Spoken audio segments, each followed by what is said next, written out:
আমি আমি এখন থাকছি না, দেখছি না, আমি চলে আসছি। এখন বাপ্পিয়ার সাথে আমার ভাব পেরে গেছে, এক্সট্রা অনেক কিছু।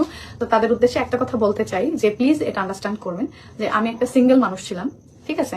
আমি একটা সিঙ্গেল মানুষ ছিলাম, যেটা আপনারা যেই স্মৃতিকে দেখেছেন এখন সেই স্মৃতিকে ওইভাবে আসলে মানে ওইটা এখন আপনারা মানে এক্সপেকটেশন করেন না, ওইটা একদমই করেন না। কারণ আমি সিঙ্গেল লাইফে কোন স্মৃতি ছিলাম, কিভাবে লাইফ পার করছি, কেমন ছিলাম, এটাকে বাড়ি এখনকার স্মৃতির সাথে মেলাবেন না। এখনকার স্মৃতির সাথে অনেক কিছু অ্যাড হয়েছে, বয়স, সময়, পরিস্থিতি অ্যান্ড এক্সপিরিয়েন্স মানে অভিজ্ঞতা, অ্যান্ড সেই সাথে ম্যাচুরিটি, তার সাথে ফ্যামিলি অ্যান্ড লাইফের সাথে আরো একটা মানুষ অ্যাড হয়েছে। সবকিছু আসলে একসাথে অ্যাড করে ফেললে কখনোই ওই স্মৃতির সাথে এই স্মৃতিকে কম্পেয়ার করেন না, মিলায় না। চেঞ্জ হবেই, মানুষের সময় পরিস্থিতি সবকিছু চেঞ্জ হবে এবং আমাকেও চেঞ্জ হতে হবে, এটাই স্বাভাবিক। অ্যান্ড আমি যতটুকু পারি আমি নিজের কাজে নিয়ে ব্যস্ত থাকি বা একা থাকি বা যেটাই থাকি নিজে থাকার চেষ্টা করব।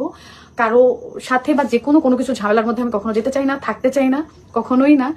আমি নিরুপায় বা যেভাবেই বলেন, যেমনেই বলেন, আমি দূরে সরে থাকতে চাই সবকিছু থেকে। আসলে দিন শেষে সেটাই মনে হয়েছে যে আমি আমার ছাড়া আর কেউই আমার না, আমি আমার ছাড়া কেউ আমার না, বা তার সে ছাড়া তার কেউ না।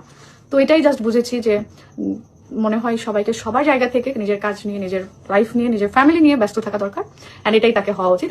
আমি যত বেশি মানুষের সাথে মিশেছি, যত বেশি মানুষের সাথে চলেছি, আমি তত কষ্ট পেয়েছি, মানুষ তত আমাকে কষ্ট দিয়েছে বা একটা সুযোগ নিয়েছে। তো আমি এই জন্য একা থাকি, আমি এবং আমার ফ্যামিলি ছাড়া আমি বাইরে কারোর সাথে মিশি না, আমার কোনো বন্ধু বান্ধবও নাই।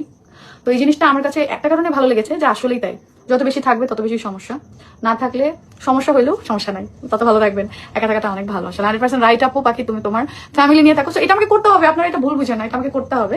বিকজ আমি আমার কাছে